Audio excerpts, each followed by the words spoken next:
ピンク・フロイドとかバンドがいて、そこのデザイナーヒプノシスというデザインチームがあるんですけど、ストーム・ソーガソンか、中でもその人の作品っていうとかにはすごく影響を受けていて、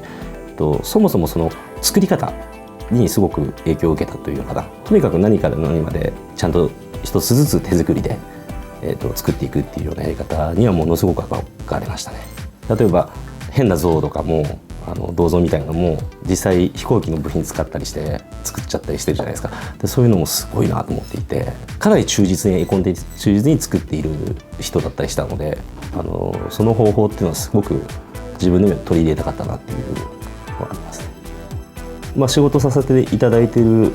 ビル・ワン・グレイというバンドのウロボロスというアルバムがありまして、その時アーティスト側からそのウロボロスという言葉を、コラージュ、キング・クリムゾンもそういうジャケットを作ってたんですけども、同じ考え方で作りたいよっていうような話が出ていて、デザイナー何か集まってやってるんですけども、そこでこう作っていく方法とか考え方とかっていうのがその時がすごく境にはなってるかなっていう気がしますね。アーティストの、意向がすごく強かったので、そこを引っ張り出して作っていたものですから。ただ方法とか手法っていうのはそこでいろいろこうやったら見せられるとか、こういうことだったら日本的になるとか、そういうのをすごく考えながら作ったものではありますね。やっぱりそのストーリー性とか、そこに込められた感情とか、そういうものを表現できるようにできたらいいなっていうのは割と意識して作っていますから、ね。やっぱ小説、物語、本ですね。そういういろんな作家さんの書く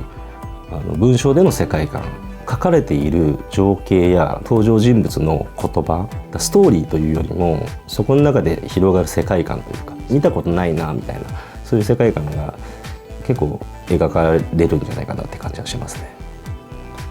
作る時の衝動と、さっきみたいにどんどん変わっていく結果っていうのはすごくモチベーションになってるかもしれない。一番初めに描いていたものから全然形が変わっているっていうのは、未来を想像できない部分と一緒なので、そこにこんなものができた、あんなものができたっていうのはある意味モチベーションになっている。自分のイメージを、実在させるというか具現化させるっていうのは常にやってみたいことですね。とにかくイメージに沿ったものを、出発点にして動いていって、その中で新しいインスピレーションが生まれて変わっていくっていうのはすごく理想的なことだと思います。技術っていうのは多分誰でも覚えられると思うんですね。その根本になってくるアイデアとかイメージとかっていうのはもう想像でしかないと思うので、とにかく日常の中でも仕事の中でもいろいろ想像してもらって、感情的な部分も全部ひっくるめて想像して先読んでいくとすごく面白くなるんじゃないかなっていう、そういう自分